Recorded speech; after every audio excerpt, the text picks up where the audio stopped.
We begin at 10 with an update on the shooting of a Boston police officer last night. Tonight, we know the suspect is a 23-year-old Brockton man.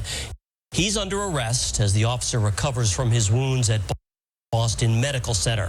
Police are now saying the officer spotted the suspect robbing a pizza delivery driver at gunpoint. Good evening, everyone. I'm Ken McLeod. Police say the officer realized that suspect, John Lazar, was the same guy who'd robbed another pizza delivery driver 2 nights earlier. Lazar is accused of opening fire on the officer, hitting him in the back and foot. The suspect was taken into custody by other officers after a rooftop chase.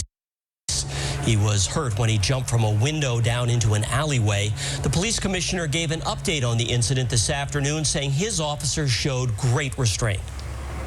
And faced with an individual that certainly has shown that he will absolutely, take someone's life or try to when you shoot a uniformed police officer, these officers did all that they could to make sure that we captured the person without any loss of life whatsoever.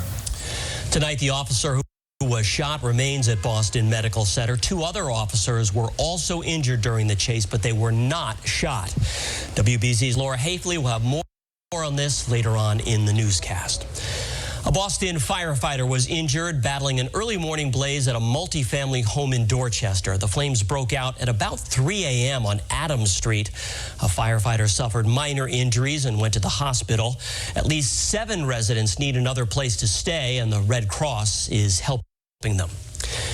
Pride events return to Boston today for the first time since 2019. It's the city's first person Pride celebration since before the pandemic.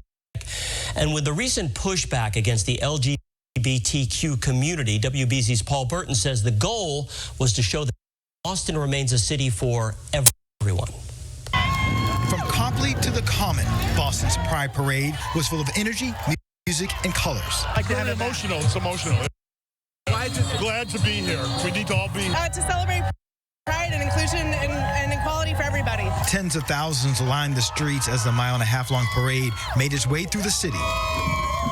I love to see happiness and inclusion. It's great. This is the first Pride Parade in 4 years due to the pandemic.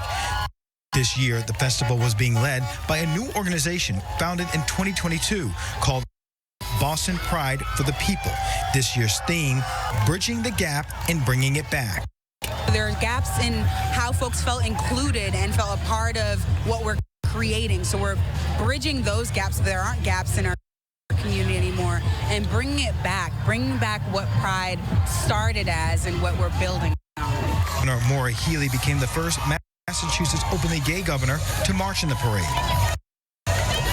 I'm grateful for a lot of people who went before me, who made my run and election possible. And we're in a different time right now. Yes, there's still discrimination and we need to address it, but I find it incredibly moving. So many of these people put me on their back 8 years ago and helped me get elected Attorney General, helped me become governor. Happy Pride, Boston! Before speaking on stage on Boston Common, Boston Mayor Michelle Wu walked the entire route, greeting supporters and taking it all in. And what's your message this year for this Pride Parade? Boston is a city for everyone. We are taking every step to make sure that that is true. Through song, dance, and speeches, the LGBTQ community came together, letting their voices and identities stand out loud and clear. In Boston, I'm Paul Burton, WBZ News. The MBTA has announced that the Blue Line will be free for 2 months starting in July. This will help ease the pain for commuters when the Sumner Tunnel shuts down this summer. The tunnel is closing so workers can finish up a major restoration project. The T says the East Boston Ferry will also be free.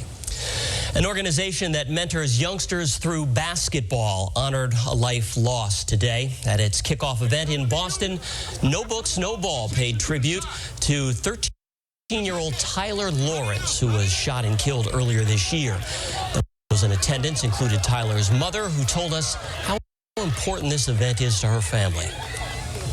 I'm here to do so in memory of my son Tyler, who played last summer and who would have undoubtedly been here this summer. A prayer, the moment of silence was held in Tyler's honor. The program has been supporting youth in Boston for more than 30 years. 650 people turned out today to support Tyler's memory and the organization. Maine legislators have given tentative approval for a change to the state flag. The current flag dates back to 114 years ago. This has been the flag since 1909. It features the state seal with a farmer, a sailor, and the state motto in Latin, meaning I lead. The sailor and farmer are said to relate to the roots of the state, while the blue background is linked to the Civil War blues of the North. Well, this is the proposed new flag, featuring a green pine tree and a blue North Star, which were actually on Maine's original flag.